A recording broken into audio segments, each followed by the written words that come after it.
Dandeli Rotary ಕ್ಲಬ್ಬಿಗೆ ನೂತನ ಸಾರಥಿಗಳ ಆಯ್ಕೆ.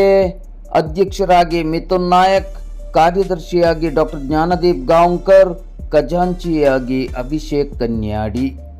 ದಾಂಡೇಲಿ ನಗರದ ರೋಟರಿ ಕ್ಲಬ್ಬಿನ 2026-27ನೇ ಸಾಲಿನ ಅಧ್ಯಕ್ಷರಾಗಿ ಹಾಲಿ ಕಾರ್ಯದರ್ಶಿಯಾಗಿರುವ ಪ್ರವಾಸೋದ್ಯಮಿ ಮಿಥುನ್ ನಾಯಕ್ ಅವರನ್ನು ಮತ್ತು ಪ್ರಧಾನ ಕಾರ್ಯದರ್ಶಿಯನ್ನಾಗಿ ವೆಸ್ಟ್ ಕೋಸ್ಟ್ ಕಾಗದ ಕಾರ್ಖಾನೆಯ ಆಸ್ಪತ್ರೆಯ ವೈದ್ಯಾಧಿಕಾರಿಗಳಾಗಿರುವ ಡಾಕ್ಟರ್ ಜ್ಞಾನದೀಪ್ ಗಾಂವ್ಕರ್ ಅವರನ್ನು ಅವಿರೋಧವಾಗಿ ಆಯ್ಕೆ ಮಾಡಲಾಗಿದೆ. ಖಜಾಂಚಿಯಾಗಿ ಯುವ ಉದ್ಯಮಿ ಅಭಿಷೇಕ್ ಕನ್ಯಾಡಿ ಹಾಗೂ ಸಹ ಕಾರ್ಯದರ್ಶಿಯಾಗಿ RS ರಾಠಿ ಅವರನ್ನು ಅವಿರೋಧವಾಗಿ ಆಯ್ಕೆ ಮಾಡಲಾಗಿದೆ.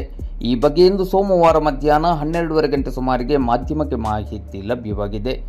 5 ಎವೆನ್ಯೂಸ್ ನಿರ್ದೇಶಕರಾಗಿ ಸುಧಾಕರ್ ಶೆಟ್ಟಿ, ಸಮುದಾಯ ಸೇವಾ ನಿರ್ದೇಶಕರಾಗಿ S ಪ್ರಕಾಶ್ ಶೆಟ್ಟಿ, ವೆಕೇಷನಲ್ ಸೇವಾ ನಿರ್ದೇಶಕರಾಗಿ ರಾಜೇಶ್ ತಿವಾರಿ, ಅಂತಾರಾಷ್ಟ್ರೀಯ ಸೇವಾ ನಿರ್ದೇಶಕರಾಗಿ ಡಾಕ್ಟರ್ HY ಮೆರ್ವಾಡೆ, ಯುವ ಸೇವಾ ನಿರ್ದೇಶಕರಾಗಿ ಡಾಕ್ಟರ್ ವಿಜಯ್ ತೇಲಿ, ಸರ್ಜನ್ ಎಟ್ ಆರ್ಮ್ ಆಗಿ ವೆಂಕಟೇಶ್ ಪಾಂಡೆ ಅವರನ್ನು ಸರ್ವಾನುಮತದಿಂದ ಆಯ್ಕೆ ಮಾಡಲಾಗಿದೆ.